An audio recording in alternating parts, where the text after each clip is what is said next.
শেষ ভিডিওতে আমরা আলোচনা করেছি কিভাবে একটি একক অভিনয় সিলিন্ডার সক্রিয় করতে একটি সার্কিট ডিজাইন, নির্মাণ এবং পরীক্ষা করা। এই ধারাবাহিক আমরা আলোচনা করি কিভাবে একটি ডাবল অ্যাক্টিং সিলিন্ডার তৈরি করা যায়। 4/2 ভালভে ডবল অ্যাক্টিং সিলিন্ডারের জন্য সার্কিট। প্রদত্ত বিন্যাসে একটি 4/2 ভালভ সিলিন্ডারকে দ্বিগুণ করতে এবং প্রশিক্ষকের অনুমোদন পেতে একটি সার্কিট ডায়াগ্রাম আঁকুন।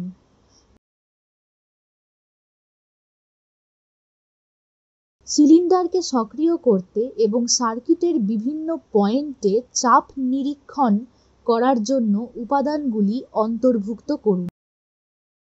অনুমোদিত সার্কিট ডায়াগ্রাম অনুযায়ী হাইড্রোলিক উপাদান নির্বাচন করুন।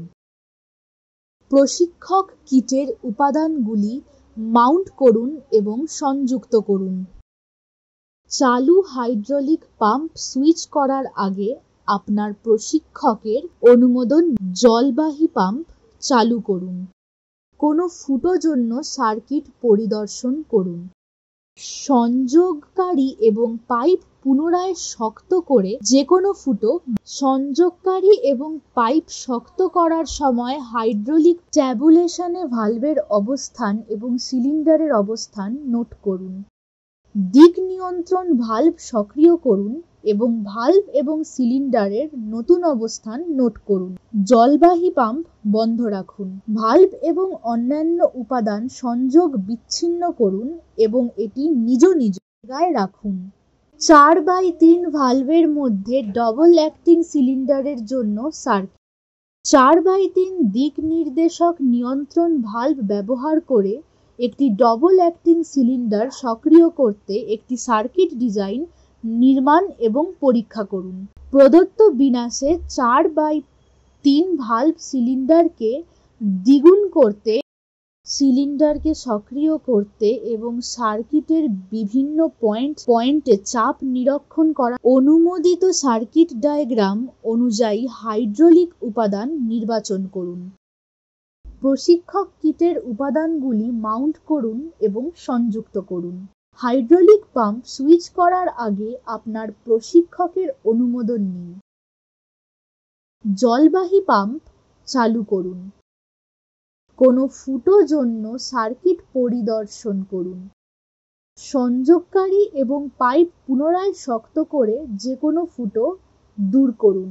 সংযোগকারী এবং পাইপ শক্ত করার সময় হাইড্রোলিক পাম্প বন্ধ করুন। ট্যাবুলেশন ভালভের অবস্থান এবং সিলিন্ডারের অবস্থান নোট করুন। দিক নিয়ন্ত্রণ ভালভ সক্রিয় করুন এবং ভালভ এবং সিলিন্ডারের নতুন অবস্থান নোট করুন। জলবাহী পাম্প বন্ধ রাখুন।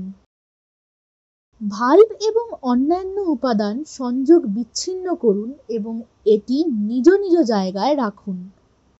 রিক্যাপ: এই ভিডিওতে এখন পর্যন্ত আমরা আলোচনা করেছি কিভাবে একটি সিঙ্গল অ্যাক্টিং সিলিন্ডার একটি ডবল অ্যাক্টিং সিলিন্ডার সক্রিয় করার জন্য একটি সার্কিট তৈরি এবং পরীক্ষা করা যায়, এবং কিভাবে একটি হাইড্রোমিটার সক্রিয় করার জন্য একটি সার্কিট ডিজাইন, নির্মাণ এবং পরীক্ষা করা যায়।